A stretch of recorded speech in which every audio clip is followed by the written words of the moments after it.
بعض اوقات دماغوں میں یہ خلجان پیدا ہوتا ہے، شیطان بہکاتا ہے کہ بہت سی دعائیں تو ایسی ہوتی ہیں کہ ہم کرتے کرتے معاذ اللہ تھک گئے، العیاذ باللہ، لفظ بڑا خطرناک میں نے استعمال کر دیا، یعنی بہت دنوں سے کر رہے ہیں مگر وہ کام ہو ہی نہیں رہا، وہ کام ہو ہی نہیں رہا۔ اللہ تعالیٰ تو فرماتے ہیں ادعونی استجب لکم، مجھے پکارو، مجھ سے دعا کرو، میں تمہاری دعا قبول کروں گا۔ اور اذا سألک عبادی انی فانی قریب، جب میرے بندے تم سے میرے بارے میں پوچھے تو کہتا ہوں میں تمہارے بہت قریب ہوں۔ اجیب دعوت الداعی اذا دعان، دعا کرنے والے کی دعا کو قبول کرتا ہوں۔ تو ایک طرف تو اللہ تعالیٰ یہ فرما رہے ہیں، ایک طرف یہ ہوتا ہے کہ مانگ رہے ہیں، مدتیں ہوں گئی ایک چیز کو، انہیں مل رہی، کہاں قبول ہو رہی دعا؟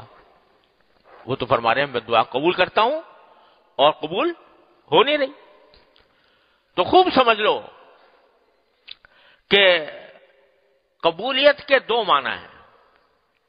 ایک قبولیت کے معنی یہ ہے کہ دعا بذات خود ایک عبادت ہے، بذات خود ایک ثواب کا کام ہے، کچھ بھی مانگو اللہ تعالیٰ سے وہ عبادت ہے۔ الدعاء هو العبادہ، بعض روایتوں میں آتا ہے دعا بذات خود عبادت ہے۔ چاہے دنیا کی چیز مانگ رہے ہو، یا اللہ مجھے بھوک لگ رہی، کھانا اچھا کھلا دیجئے، یہ مانگ رہے ہو، اس پر بھی ثواب، یہ بھی عبادت ہے اور اس پر بھی ثواب ملے گا۔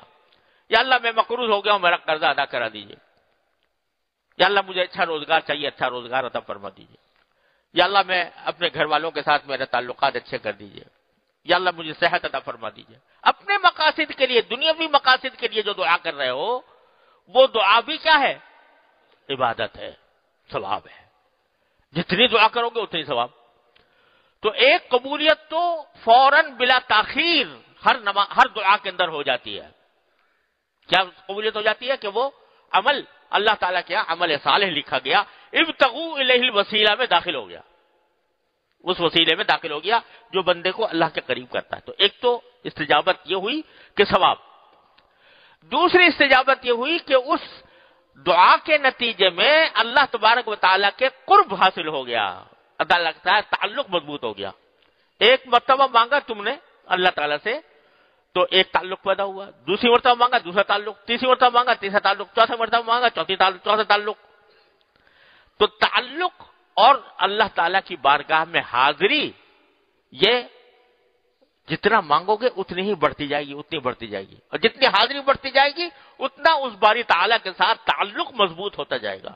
جب تعلق مضبوط ہوگا تو دھیان اس کی طرف رہے گا، دھیان ان کی طرف رہے گا، تقوی پیدا ہوگا انشاءاللہ۔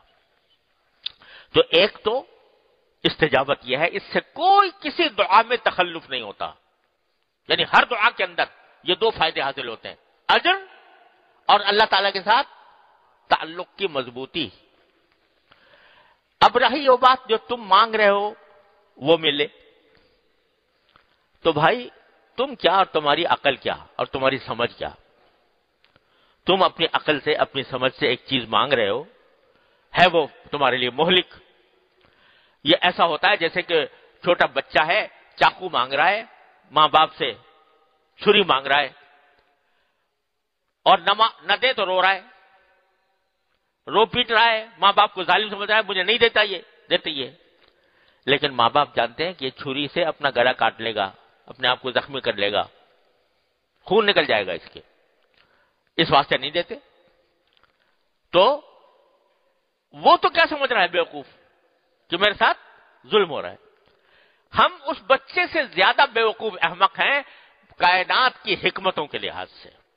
کائنات میں جو حکمتیں اللہ تعالیٰ تبارک و تعالیٰ نے جاری فرمائی ہوئی ہیں وہی جانتے ہیں۔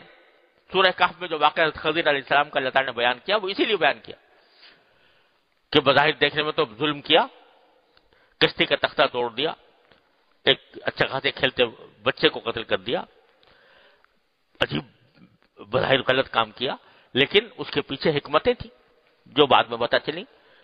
تو بعض اوقات اللہ تبارک تعالیٰ سے تم مانگ رہے ہو کہ یہ دے دو یہ دے دو، اور وہ اللہ تعالیٰ اس لیے نہیں دیتے کہ وہ تمہارے لیے مضر ہوگا۔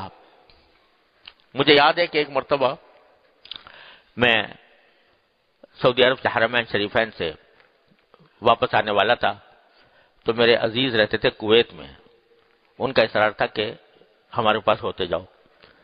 میں نے یہ ارادہ کر لیا. ایک دن تھا، ایک یا 2 دن تھے میرے پاس. میں نے سوچا واپسی میں ہوتے جاؤں گا. ٹکٹ لے لیا، سیٹ بک ہو گئی. ویزا میں کچھ دیر لگ گئی. اب تیار بیٹھا ہوں، سیٹ بک ہوئی ہے، ذہن بنا ہوا ہے، وہاں پر لوگ انتظار میں ہیں، اور دعا بھی کی اللہ یہ کام کرا دیجئے تو ویزا مل جائے. نہیں ملا. 2 دن اس وقت ملا جب میں جا نہیں سکتا تھا. وہ 2 دن جو میں نے رکھے تھے وہ نکل گئے، پرواز چلی گئی. بڑا افسوس ہوا کہ ویزا نہیں ملا. ارادہ کیا تھا، نہیں کیا. دعا بھی کی، نہیں ملا. بعد میں پتہ چلا کہ جس پرواز میں نے سیٹ بک کرائی تھی وہ اغوا ہو گئی، ہائی جیک ہو گئی. سمجھے؟ اب میں مانگ رہا تھا کہ مجھے اس میں سیٹ مل جائے، مجھے اس میں ویزا مل جائے، مجھے اس میں سفر کروں. مانگ رہا تھا، لیکن اگر یہ مجھے پتا ہوتا کہ یہ پرواز اغوا ہونے والی ہے تو پناہ مانگتا اللہ میاں سے کہ اللہ مجھے نہ بھیجنا اس میں. لیکن میں مانگ رہا تھا. تو کتنے کام ایسے ہوتے ہیں کہ جس کو ہم مانگتے ہیں لیکن اللہ تبارک و تعالیٰ کے حکمت کے تحت وہ تمہارے لیے فائدہ مند نہیں ہوتے، نقصان دہ ہوتے. اس سے اچھی چیز اللہ تعالیٰ تمہیں عطا فرما دیں گے انشاءاللہ. لہذا اگر کوئی بات جو مانگی گئی ہے وہ پوری نہیں ہو رہی تو سمجھو ضرور کہ دعا آئے گا نہیں گئی، انشاءاللہ اس سے بہتر چیز تمہیں ملے گی. اللہ نے چاہا ضرور ملے گی. اور اگر تم کوئی دین مانگ رہے ہو اللہ میاں سے، یا اللہ مجھے دیندار بنا دے، یا اللہ مجھے نماز کا پابند بنا دے، اللہ مجھے جماعت کا پابند بنا دے، اس میں تو یہ احتمال نہیں ہے کہ یہ کوئی نقصان ہوگا. اس میں تو نقصان کا احتمال نہیں ہے. لہذا اللہ تعالیٰ ضرور قبول کرتے ہیں. لیکن اس قبولیت کا ایک تک کا مطلب تو بعض اوقات یہ ہوتا ہے کہ اس دعا کے نتیجے میں ایک شخص جو ہے بے نمازی تھا، دعا کرتا رہا، کوشش بھی کرتا رہا، دعا بھی کرتا رہا، لیکن ساتھ تھوڑی کوشش بھی چاہیے دعا کے. محض دعا پر کوشش بھی کرتا رہا، دعا بھی کرتا رہا تو انشاءاللہ نمازی بن گیا. جب تک نہیں بنا تو کم از کم دل میں ندامت ہوگی، حسرت ہوگی کہ میں بے نمازی ہوں، جماعت سے نماز نہیں پڑھتا. تو اس حسرت اور اس افسوس اور ندامت پر بھی اللہ تبارک و تعالیٰ کے ہاں درجات بلند ہوتے ہیں، اس کا بھی ثواب ملتا ہے. اگر بندہ کوئی جان بوجھ کر بے ہمت ہے اور کوئی کام نہیں کر پایا تو میں نے عرض کیا تھا نا، حسرت نایافت، ایسا سنایا تھا آپ کو ایک آدمی کا. حسرت نایافت، میں کر نہیں سکا، اس کے اوپر جو میں حسرت ہو رہی ہے، اس کے اوپر مجھے ندامت ہو رہی ہے، اللہ تعالیٰ کے سامنے میرے شرمندگی محسوس ہو رہی ہے، اس پر بھی اللہ تبارک و تعالیٰ اجر و ثواب مرتب فرماتے ہیں اور بالآخر پہنچ ہی جاتا ہے. ہو نہیں سکتا اللہ تعالیٰ سے مانگے، اس کا قرب مانگے، اللہ تعالیٰ کی رضا مانگے، اللہ تعالیٰ کے دین پر چلنے کی توفیق مانگے، اور کبھی نہ کبھی آخر میں جا کر اس کو توفیق نہ ہو، ممکن نہیں ہے. اللہ تبارک و تعالیٰ ضرور دیں گے توفیق. تو میرے بھائیوں بہنوں، عرض یہ ہے کہ اللہ تعالیٰ تک پہنچنے کا ایک بہت ہی سہل الحصول، آسان، مختصر راستہ یہ ہے کہ دعائیں اللہ تعالیٰ سے مانگنے کی عادت ڈالو ہر قدم پر، ہر قدم پر، ہر قدم پر. گھر میں داخل ہو رہا ہے کہ یا اللہ گھر میں سب کو عافیت سے پاؤں.